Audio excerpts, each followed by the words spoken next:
تمہاری ماں نے مجھ سے بھاری رقم وصول کی ہے اور تمہیں کیا لگتا ہے کہ میں نے بنا سوچے سمجھے تمہیں خریدا ہے؟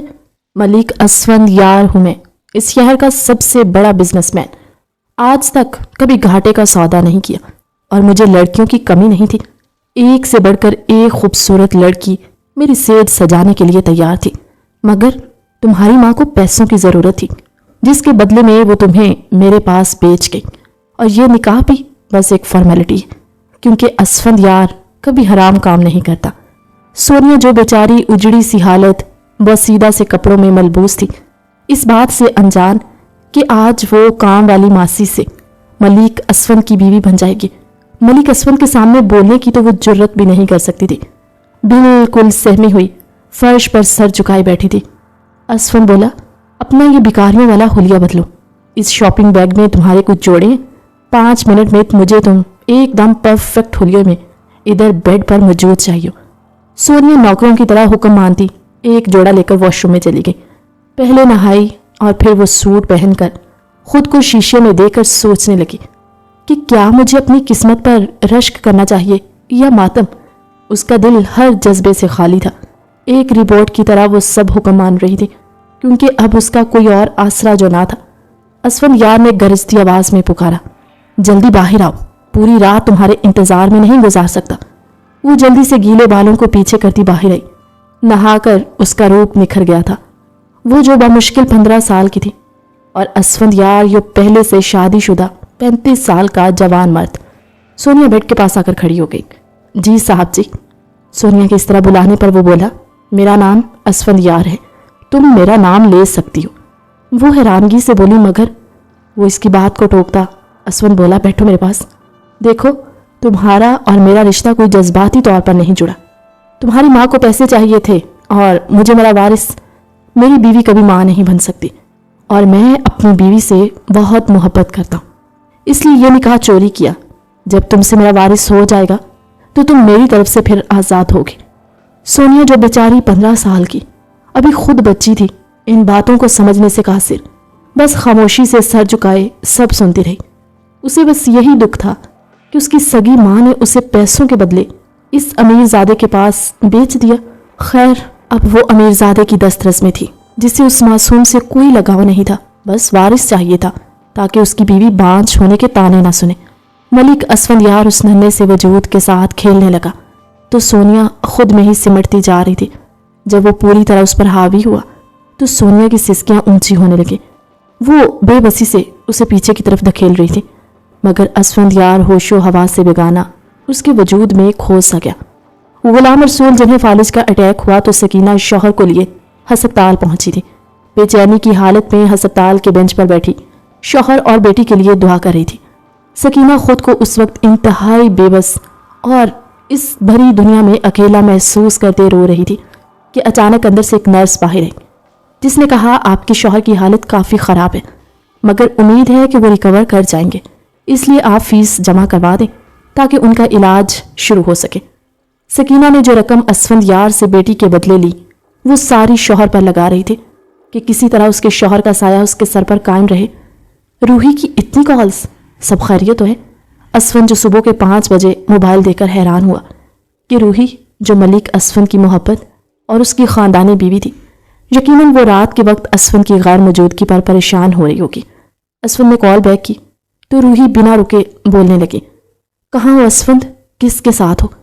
آج سے پہلے کبھی رات کو گھر سے باہر نہیں رہے، یقیناً تم کسی کے ساتھ ہو۔ بلکہ ایک کام کرو، میں تمہیں ابھی ویڈیو کال کرتی ہوں تاکہ دیکھوں تم کہاں ہو اور کس حالت میں ہو۔ سونیا جو اسفند کی آواز سن کر نیند سے جاگی، وہ سمجھ گئی کہ ضرور روحی بیوی ہوں گی۔ سونیا پریشان ہونے لگی کہ اگر ان کو پتہ چلا وہ تو مجھے جان سے ہی مار دیں گی۔ اسفند بولا، relax Roohi, please calm down. Asfand جتنا بھی غصے والا تھا مگر بیوی کے سامنے بالکل ہار جاتا تھا۔ پلیز روحی، رو مت، تمہیں پتہ ہے میری آنکھوں کے آنسو مجھ سے برداشت نہیں ہوتے، اور سنو میں اس وقت کہاں ہوں، کیا کر رہا ہوں، جب تمہیں پتہ چلے گا تم خوشی سے اچھل پڑو گے۔ تمہارے لیے سرپرائز ہے، صبح گھر آ کر سب بتاتا ہوں۔ یہ کہہ کر اسفند نے کال بند کر دی تو سونیا سہمے سے لہجے سے بولی، اسفند صاحب کیا روحی بیوی تھی فون پر؟ تو اسفند بولا، ہاں، کیوں، تم کیوں پوچھ رہی ہو؟ جی وہ جب روحی بیوی کو پتہ چلے گا وہ تو ہمیں جان سے ہی مار ڈالیں گی. ہائے یہ غربت بھی بڑی بری چیز ہے. صاحب جی غریب لوگ اپنا آپ بھی بیچ دیں تو خوشیاں نہیں ملتی اور امیر لوگ خوشیاں خرید لیتے ہیں. اس کم عمر لڑکی کی گہری سی بات پر ایک دم ملک اسفند اس کی جانب پلٹا اور اس کے چہرے کو باخور دیکھنے لگا. اس کے چہرے پر جگہ جگہ نشان پڑے دیکھ کر اسفند اپنا رخ بدل گیا. جو بھی تھا مگر سونیا تھی بڑی خوبصورت. اس کے چہرے میں ایک کشش سی تھی جو دیکھنے والے کو اپنی طرف متوجہ ضرور کرتی. اسفند اٹھ کر فریش ہونے لگا. اسے اب ملک ہاؤس جانا تھا. سونیا گھبرا کر بولی, او جی کیا میں ادھر اکیلی رہوں گی؟ مجھے عادت نہیں ہے جی اس طرح اکیلے رہنے کی. اسفند نے ڈریسنگ کے شیشے سے ایک نظر سونیا پر ڈالی اور بولا, کچھ دنوں کی بات ہے, عادت ڈالو, پھر کوئی بندوبست کرتا ہوں. اور موبائل رکھو اپنے پاس, کسی چیز کی ضرورت ہوئی تو کال کر دینا. اسفند صاحب پر یہ تو مجھے چلانا ہی نہیں آتا, تو میں کال کیسے کروں گی؟ ایک پل کو اس کا معصوم انداز اسفند کو دلکش سا لگا تو وہ اسے اپنے ساتھ بٹھائے کچھ سمجھاتا رہا کہ آدھے گھنٹے کے بعد سونیا کو کال کرنی اور ریسیو کرنے کی سمجھ آ گئی. اسفند بولا, کھانے پینے کا تمام سامان گھر پر موجود ہے, ٹائم نہ گزرے تو ٹی وی دیکھ لینا. وہ اسے نصیحت پر نصیحت کرتا گھر سے نکل گیا. گاڑی سٹارٹ کی اور حویلی کے رستے پر نکل پڑا. آدھے گھنٹے کی مسافت طے کر کے وہ حویلی پہنچا جہاں سب لوگ ناشتے کے ٹیبل پر موجود تھے, بس روحی وہاں موجود نہ تھی. اسفند نے ماں باپ کو سلام کیا تو ملک حسن بولے, اسفند بیٹا رات کہاں تھے؟ اس کی والدہ بھی سوالیہ نظریں اس پر جمائے اسے دیکھ رہی تھی. تو وہ بولا, بابا اصل میں آفس میں تھوڑی دیر ہو گئی تو گھر کی بجائے فلیٹ نزدیک تھا وہیں رک گیا کیونکہ حالات بھی ٹھیک نہیں ہیں. جو رات کے 2-2:30 بجے گھر آتا. حسن صاحب نے بیٹے کے کندھے پر تھپکی سی لگائی اور بولے, اسفند تم اپنے باپ کا فخر ہو بیٹا. میں نے ایک چھوٹی سی کمپنی تمہارے حوالے کی تھی اور تم نے اسے ایسے سنبھالا کہ آج ہمارا بزنس الحمدللہ عروج پر ہے. نفیسہ بیگم نے بیٹے کو دعائیں دی, جیتے رہو, کامیابیاں تمہارے قدم چومتی رہے. بس بیٹا ہمارے دل میں ایک ارمان ہے جو ہر والدین کے دل میں ہوتا ہے, ہم تمہاری اولاد دیکھنا چاہتے ہیں. دیکھو اسفند یہ سب اللہ کی مرضیاں ہوتی ہیں.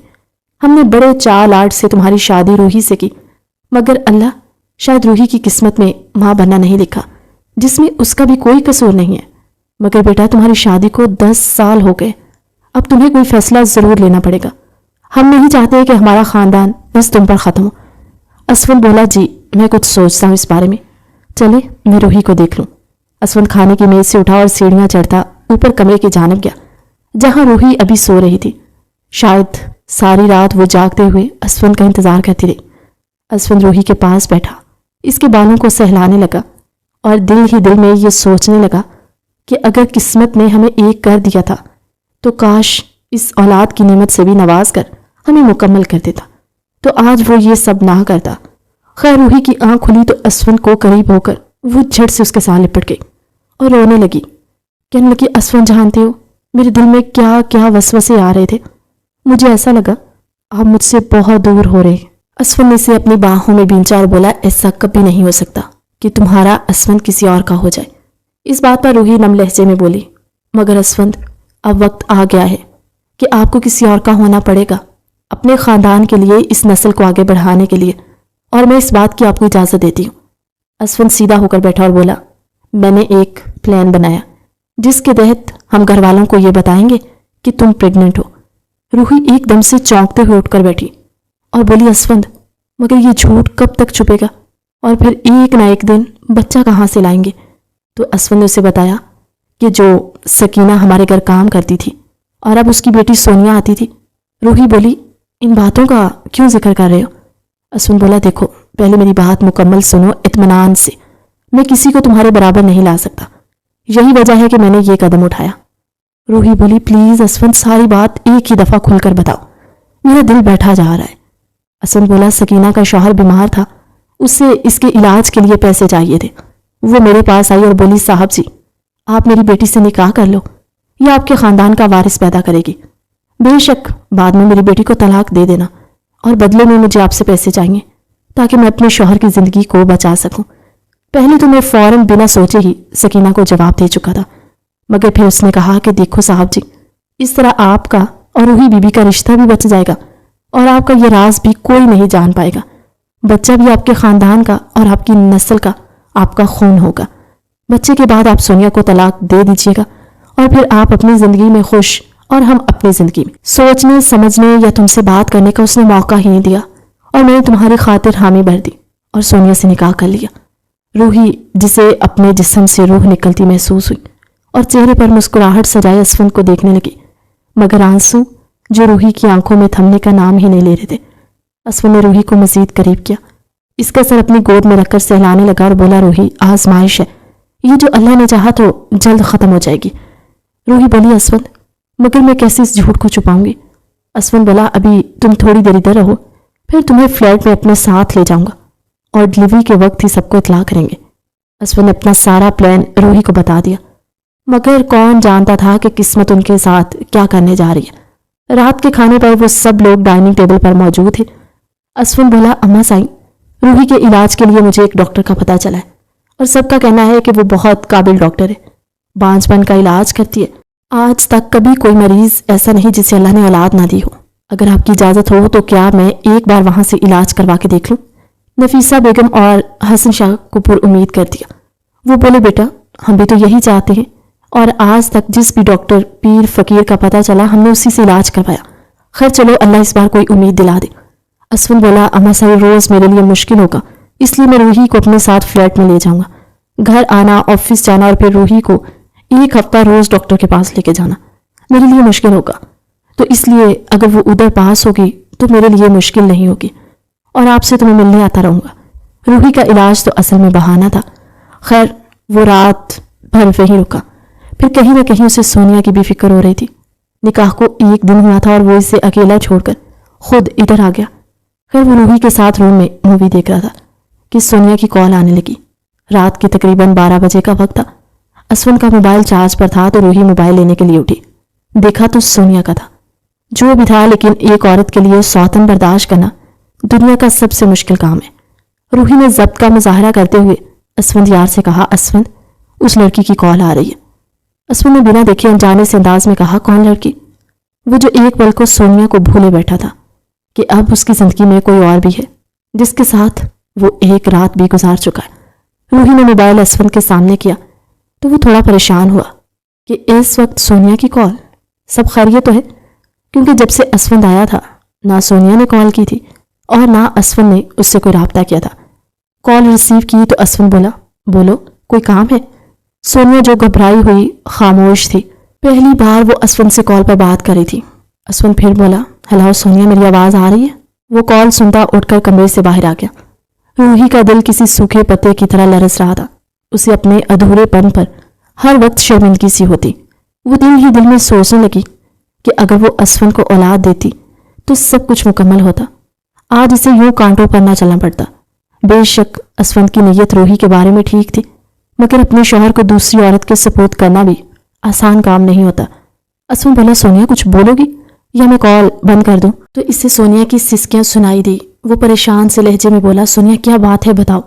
سونیا بھیگے سے لہجے میں بولی، اسفند صاحب، مجھے ایسا لگا کہ آپ نے مجھے خرید کر مجھ سے نکاح کیا اور پھر بھول گئے۔ مجھے اس خالی مکان سے وحشت سی ہو رہی ہے، اس لیے آپ کو فون کیا۔ معذرت چاہتی ہوں اگر آپ کو ڈسٹرب کیا تو۔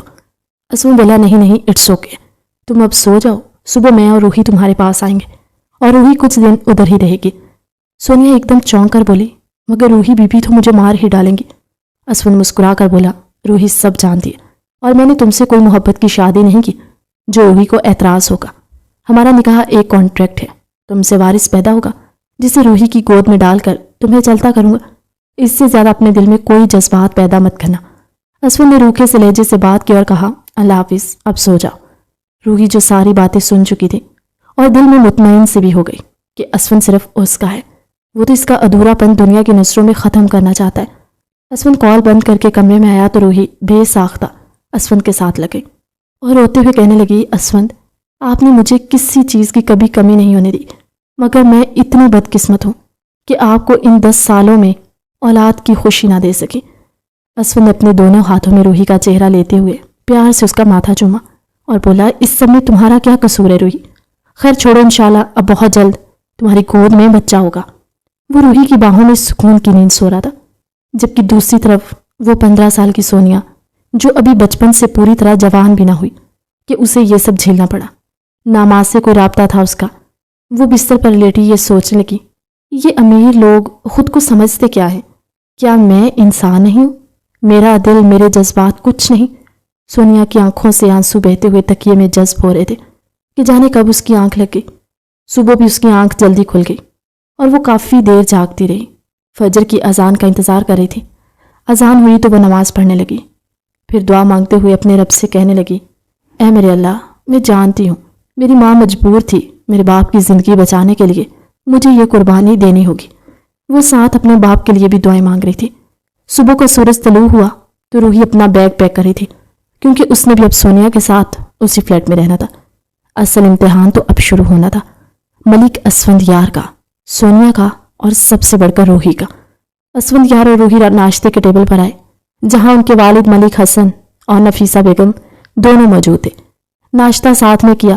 اسفند کی ایک بہن تھی جو اس سے بڑی تھی اور شادی شدہ تھی۔ اسفند بولا، اماں جی آپ ایسا کریں، رمشا کو کچھ دن گھر بلا لیں، آپ لوگ بھی اکیلے ہیں، بچوں کے ساتھ دل لگا رہے گا، اور دعا کریں کہ اس بار اللہ ہمیں مایوس نہ کرے۔ نفیسہ بیگم اداس سے چہرے کے ساتھ آنکھوں میں آنسو لے آئی اور روحی کو پیار کیا۔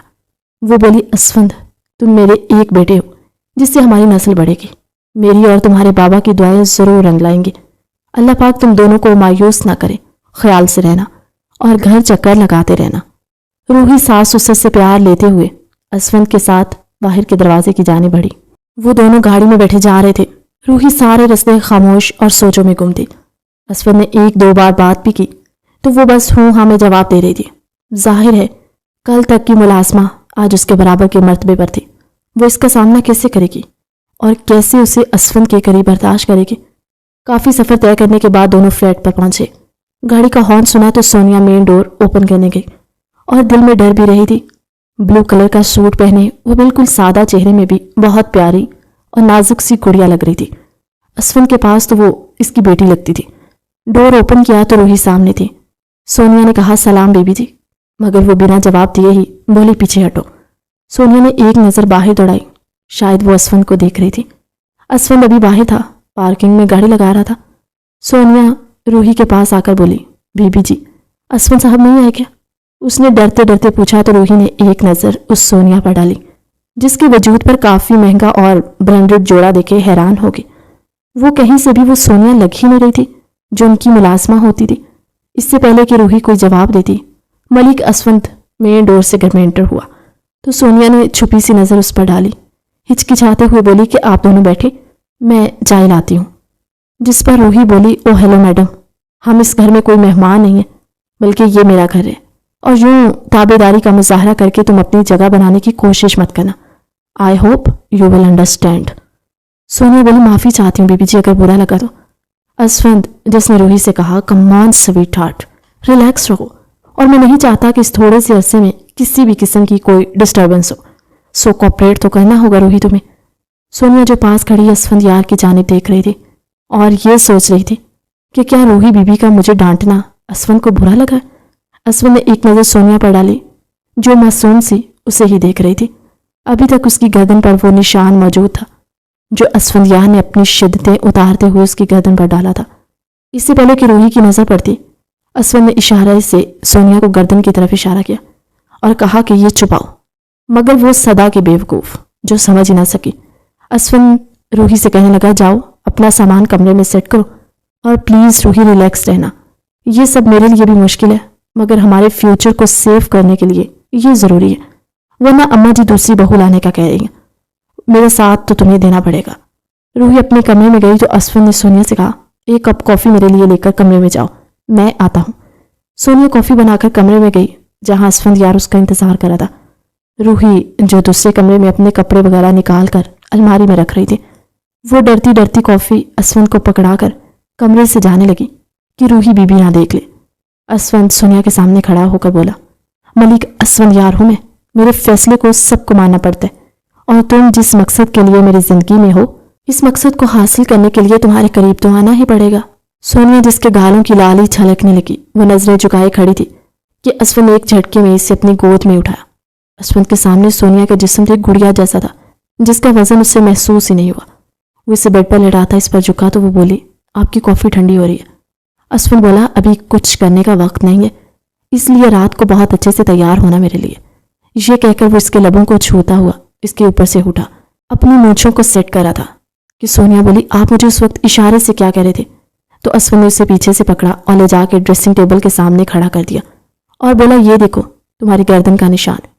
اسے کہہ رہا تھا کہ دوپٹے میں چھپاؤ، اور سنو روحی کچھ کہے بھی تو تم آگے سے کوئی جواب نہیں دینا۔ سونیا نے تابیداری میں سر ہلایا تو کافی کا کپ پکڑے باہر نکلا اور کافی پیتے پیتے وہ روحی سے کہنے لگا کہ میں آفس کے لیے نکل رہا ہوں، گاڑی باہر موجود ہے اگر کہیں آنا جانا ہوا تو۔ روحی نے مسکراتے ہوئے اسفن کو اللہ حافظ کہا۔ سونیا جو دور سے یہ سب حسرت سے دیکھ رہی تھی۔ اسفن آفس کے لیے نکلا تو روحی نے سونیا کو کہا جاؤ ایک کپ کافی لاؤ۔ وہ سونیا جو اب روحی کا کام والی نہیں تھی بلکہ اس کی سوتن تھی، مگر وہ بنا کوئی جواب دیے کچن میں گئی اور کافی کا کپ بنا کر باہر روحی کو دینے گئی۔ روحی نے اشارے سے کہا ٹیبل پر رکھ دو، اور خود روحی بغور سونیا کو دیکھ رہی تھی۔ سونیا جیسے ہی کپ رکھنے کے لیے جھکی تو دوپٹہ اس کی گردن سے سرک گیا۔ اس کی گردن پر اسفند کی شدت بری مہر دیکھ کر روحی تڑپ سی گئی اور اٹھ کر سونیا کو بازو سے جھنجھوڑ کر قریب کر کے کہنے لگی تم 2 ٹکے کی ملازمہ ہو، اس سے بڑھ کر تمہاری کوئی اوقات نہیں سمجھی، اور ضرورت سے زیادہ اسفند کے قریب مت آنا۔ اس کی بیوی روحی اسفند زندہ ہے، اس کا خیال رکھنے کو۔ روحی زہر آلود لہجے میں سونیا کو دھکا دے چکی تھی کہ وہ سامنے ٹیبل سے ٹکرائی اور اس کے ماتھے سے خون بہنے لگا۔ وہ بیچاری کراہ کے رہ گئی کہ آخر اس کا جرم کیا ہے جس کی اسے سزا مل رہی ہے۔ روحی ایک پل کو گھبرا گئی کہ اسفند کو کیا کہے گی، پھر فوراً چالاکی سے اس کو ڈراتے ہوئے بولی اگر اس بات کی بھنک اسفند کو لگی تو اس سے بھی برا حال کروں گی تمہارا۔ سونیا ماتھے پر دوپٹہ رکھے روتی ہوئی کمرے میں گئی اور شیشے کے سامنے اپنا خون آلود چہرہ دیکھ کر وہ معصوم سے بچوں کی طرح رونے لگے۔ ادھر روحی جو فون پر مصروف تھی اپنی کسی دوست کے ساتھ کہہ رہی تھی دیکھو الشبا میں اس بانجھ پن سے تنگ آ گئی ہوں، اگر کسی ڈاکٹر کا پتہ ہے تو بتاؤ، پیسوں کی پرواہ مت کرنا مگر مجھے اولاد چاہیے۔ الشبا نے اسے حوصلہ دیتے ہوئے کہا کہ میری ایک دوست UK سے ڈاکٹر بن کے آئی ہے اور اب تک اس کے ریویوز بہت اچھے ہیں، تم ایک کام کرو ابھی آ جاؤ میری طرف، ہم دونوں ساتھ میں چلتی ہیں۔ الشبا کی بات پر ایک بار پھر روحی کے دل میں امید کی کرن جاگی، مگر وہ اس بار اسفند کو بنا بتائے اپنا علاج کروانے لگی۔ روحی جو تیار ہو کر نکلی اور جاتے ہوئے بڑا اترا کر سونیا کو بولی کہ میں ادھر دوست کی طرف جا رہی ہوں، تم مین ڈور لاک کر لینا۔ سونیا جس کے ماتھے سے خون بہ رہا تھا، روحی کو ذرا احساس نہ ہوا اور وہ چلی گئی۔ آج سونیا اپنے ماں باپ کو یاد کر کے بہت روئی، خود سے وہ اپنی پٹی بھی نہ کر سکی، بس اپنے دوپٹے کو وہ ماتھے پر لپیٹ کر لیٹی تھی کہ اچانک سو گئی۔ وقت کا اسے احساس تک نہ ہوا کہ شام کے 4 بج گئے اور روحی ابھی تک واپس نہیں آئی تھی۔ باہر بیل بجی تو وہ ہڑبڑا کر اٹھی، شام کے 4 بج رہے تھے۔ وہ حیران سی ہوئی اور سوچا کہ روحی ہوگی۔ جیسے اس نے بے دہانی میں ڈور اوپن کیا تو سامنے اسفند یار تھا۔ سونیا گھبرا سی گئی اور دوپٹے سے اپنا زخم چھپانے لگی۔ زخم تھا بھی سامنے ماتھے پر اور خون بھی لگا ہوا نظر آ رہا تھا۔ ایک پل کو اسفند رکا اور سونیا کو کہنے لگا یہ کیا ہوا؟ وہ جسے کوئی بہانہ ہی نہ سوچ رہا تھا۔ وہ اسفند جی وہ بتاؤ گی کیا ہوا؟ کہیں روحی نے تو تمہیں؟ آدھی بات ابھی اسفند کے منہ میں ہی تھی کہ وہ سونیا جو اسفند کے سینے تک بمشکل آتی تھی زور سے اس کے ساتھ لگی اور بولی آپ روحی بی بی سے مت پوچھیے گا ورنہ وہ مجھے اور ماریں گی۔ اسفند کا دل اس بار زور سے دھڑکا تھا۔ وہ جیسا بھی تھا مگر ظلم کرنے کا خواہاں نہیں تھا۔ وہ سونیا کو دونوں کندھوں سے پکڑتا اپنے سامنے کرتا ہوا بولا کیا مطلب روحی نے یہ سب کیا ہے؟ کیا کوئی جھگڑا ہوا تھا؟ وہ معصوم سی بولی میں جب بی بی جی کو کافی دینے گئی تو میری گردن سے دوپٹہ سرک گیا اور اس نشان پر ان کی نظر پڑ گئی جس پر وہ غصے سے لال ہوئی اور مجھے زور سے دھکا دیا۔ میرا سر ٹیبل کے کونے سے ٹکرایا۔ اسفند اونچی آواز میں روحی کو پکارنے لگا تو سونیا نے بتایا کہ بی بی جی گھر پر نہیں ہے۔ کیا مطلب گھر پر نہیں ہے تو کہاں ہے؟ شاید وہ کسی الشبا دوست کا ذکر کر رہی تھی، انہی کی طرف گئی ہیں۔ اسفند بولا اچھا چلو چھوڑو تم ادھر آؤ۔ وہ فرسٹ ایڈ باکس لے کر صوفے پر بیٹھا جہاں سونیا اس کے سامنے بیٹھی تھی۔ اسفند اس کا زخم صاف کر کے بینڈیج لگانے لگا۔ سونیا کہنے لگی اسفند جی آپ میرا اتنا خیال مت رکھیے کہ مجھے آپ سے محبت ہو جائے اور پھر جب آپ مجھے چھوڑو تو مجھ سے رہا نہ جائے۔ وہ نظریں جھکائے بھیگے سے لہجے میں بولتی۔ ایک بار ملک اسفند کا دل دھڑکا گئی۔ یہ کہہ کر اداس سے لہجے میں وہ اٹھی اور بولی آپ فریش ہو جائیں میں چائے لاتی ہوں۔ وہ اٹھ کر جانے لگی کہ اسفند اس کا ہاتھ پکڑا اور اسے اپنی گود میں بٹھا لیا۔ کچھ دیر وہ سونیا کے چہرے کو دیکھتا اپنے ہاتھوں کی انگلیاں اس کی کمر پر پھیرتا رہا کہ اس کی آنکھوں میں خماری سی چھانے لگی۔ ایک جھٹکے میں ہی اس نے سونیا کو صوفے پر لٹایا اور خود اس کے گلاب جیسے ہونٹوں کو رس پینے لگا۔ سونیا کی سسکیاں اسفندیار کے جذباتوں میں لگی آگ کو اور ہوا دے رہی تھی۔ وہ اس کے لبوں کو چھوڑے بنا ہی اپنی شرٹ کے بٹن کھولتا ساری شرٹ اتار چکا۔ آہستہ آہستہ وہ ایک ایک کر کے سونیا کو بے لباس کرتا گیا۔ جیسے ہی اسفند نے سونیا کے ساتھ۔ کہانی کا اگلا حصہ ہماری نیکسٹ ویڈیو میں۔ تب تک کے لیے اللہ حافظ۔